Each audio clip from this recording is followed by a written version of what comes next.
नमस्कार दोस्तों, एक बार फिर हाजिर हूं आप सभी के लिए और एक मजेदार कहानी को लेकर। इस कहानी में ऑनस्कर नाम के एक छोटे साइज का लड़के को देखेंगे जो अपनी हवस मिटाने के लिए अपनी नौकरानी से लेकर अपने पड़ोसियों तक को नहीं छोड़ता है और उनको प्रेग्नेंट कर देता है। यह कहानी ऑनस्कर के कारनामों से भरी हुई है। तो चलिए बिना देर के कहानी को शुरू करते हैं और देखते हैं ऑनस्कर और क्या क्या कारनामे करता है। तो इस कहानी की शुरुआत में हम लोग ऐना नाम की औरत को देखते हैं जो कि अपने खेतों में काम कर रही होती है। तभी वहां पर जोसेफ नाम का एक आदमी भागता हुआ आता है और पुलिस से छुपने के लिए उसकी मदद मांगता है। तभी ऐना उसे अपने गुफा के अंदर छुपा लेते हैं, लेकिन जोसेफ इस मौके का फायदा उठाता है और गुफा के अंदर गेम बजाने लगता है।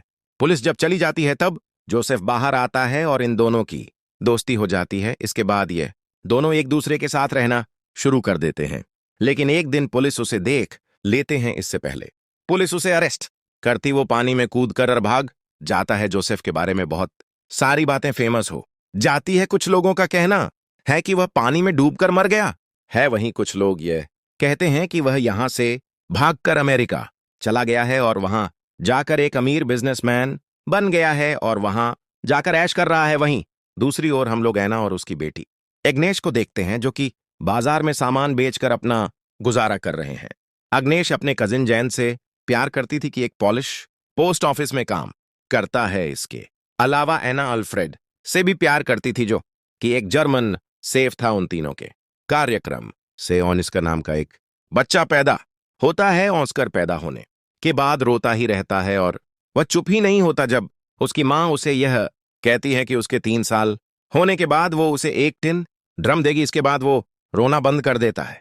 अपने 3 साल होने के बाद जब ऑस्कर अपने जन्मदिन पर लोगों को शराब पीते हुए और कुत्ता डांस करते हुए देखता है, तब वह डिसाइड करता है कि वह कभी बड़ा ही नहीं होगा और अपने इसी काम को पूरा करने के लिए वह सीढ़ियों से कूद जाता है।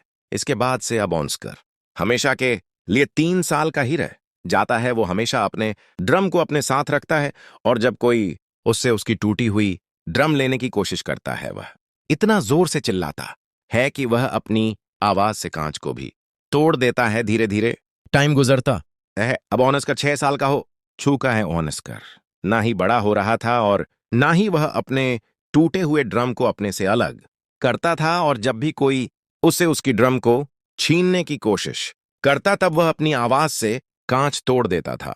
ऑस्कर के इस पावर को देखकर सारे डॉक्टर्स हैरान थे, लेकिन उसकी मॉम और उसके परिवार को यह जानना था कि ऑस्कर बड़ा क्यों नहीं हो रहा।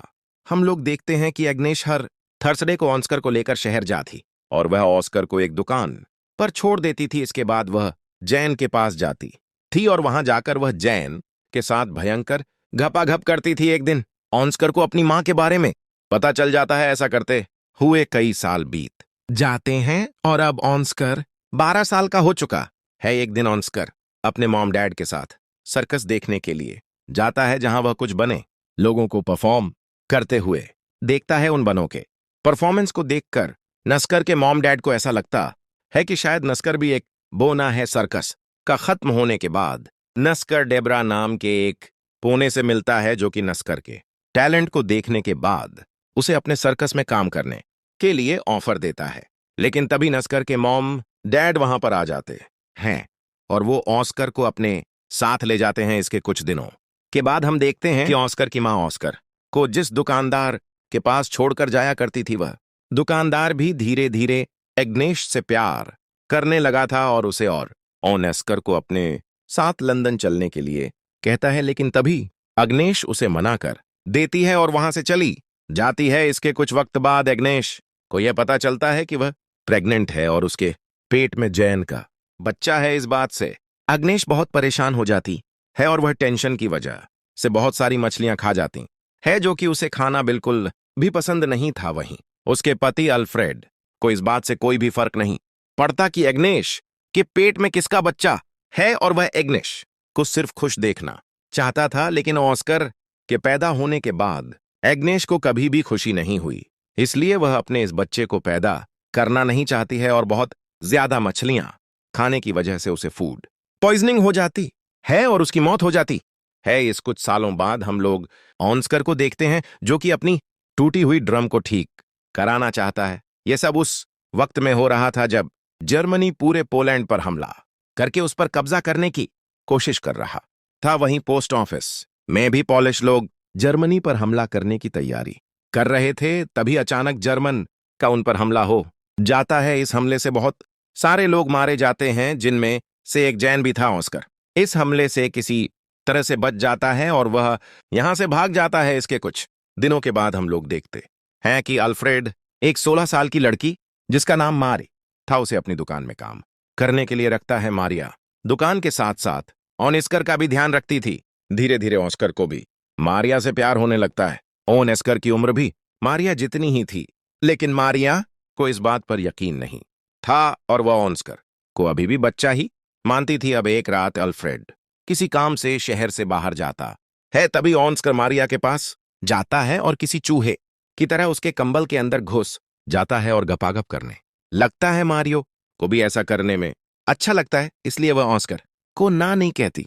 धीरे धीरे ऑस्कर उसकी ओर करीब आने लगता है, लेकिन अचानक एक दिन उसे यह पता चलता है कि मारिया का अफेयर अल्फ्रेड के साथ चल रहा है और मारिया अल्फ्रेड से बहुत ज्यादा प्यार करती थी, लेकिन अल्फ्रेड सिर्फ उसका यूज कर रहा था। मारिया इस बात से बहुत ज्यादा दुखी होती है और रोने लगती है। इस मौके का फायदा उठाकर ऑस्कर उसके पास जाता है और उसे संभालने की सोचता है, लेकिन मारिया को बहुत ज्यादा गुस्सा आता है और वह ऑस्कर को बोना कहकर उसके पिछवाड़े पर लात मारती है। कुछ दिनों बाद हम ये देखते हैं कि मारिया अल्फ्रेड के बच्चे की मां बनने वाली थी और ऑस्कर उस बच्चे को मारना चाहता था, लेकिन मारिया ऐसा होने नहीं देती और कुछ दिनों बाद मारिया एक लड़के को जन्म देती है। उस बच्चे को पाकर सभी लोग बहुत खुश होते हैं, लेकिन ऑस्कर ये सब देखकर बिल्कुल भी खुश नहीं था, क्योंकि उसे ऐसा लग रहा था जैसे यह बच्चा उसी का है। वहीं दूसरी और हम लोग ऑस्कर के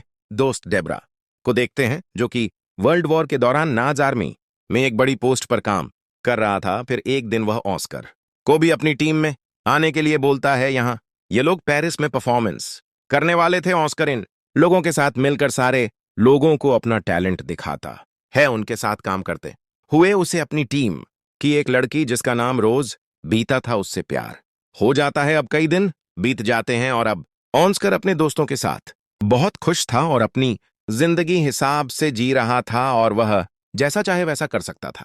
लेकिन एक दिन अचानक अमेरिकन्स का वहां पर हमला हो जाता है। ऑस्कर की गर्लफ्रेंड रोज बिता इस हमले में मारी जाती है। उस हादसे के बाद ऑस्कर अपने घर वापस आ जाता है। यहां आकर वह मारिया के 3 साल के बेटे को एक वैसा ही ड्रम गिफ्ट करता है जैसा कि उसे अपने 3 साल की उम्र में मिला था। लेकिन मारिया ऑस्कर के यहां आने से बिल्कुल भी खुश नहीं थी, लेकिन अल्फ्रेड अपने बेटे के यहां आने से बहुत खुश था। अल्फ्रेड अपने बेटे को उन लोगों से छुपा कर रखता है जो कि ऑस्कर को हॉस्पिटल ले जाकर उसका इलाज करना चाहते थे, क्योंकि अल्फ्रेड को ऐसा कभी नहीं लगता कि ऑस्कर आम लोगों से अलग है। शहर की हालात धीरे धीरे बिगड़ने लगते हैं। इसके बाद डर के मारे अल्फ्रेड अपने पड़ोसी लीना और अपने बेटे ऑस्कर को बेसमेंट में छुपा कर रखता है। इसके साथ ही अल्फ्रेड को अपने नाजी होने की बात भी छुपानी पड़ती है। लेकिन अचानक एक दिन रशियन सिपाही उनके घर में घुस जाते हैं और वह अल्फ्रेड के सामने ही लीना के साथ जबरदस्ती करने लगते हैं। वहीं अल्फ्रेड को नाजी सिपाही होने की बात छुपाने के लिए ऑस्कर उसे एक चिन्ह देता है जिस पर नाज होने की बात लिखी हुई थी। तभी अल्फ्रेड उस चिन्ह को निगल लेता है, लेकिन वो चिन्ह जाकर अल्फ्रेड के गले में फंस जाता है और उसकी मौत हो जाती है। अगली सुबह मारिया नाम का आदमी अल्फ्रेड के दुकान पर आ जाता है और वो दुकान का नया मालिक था।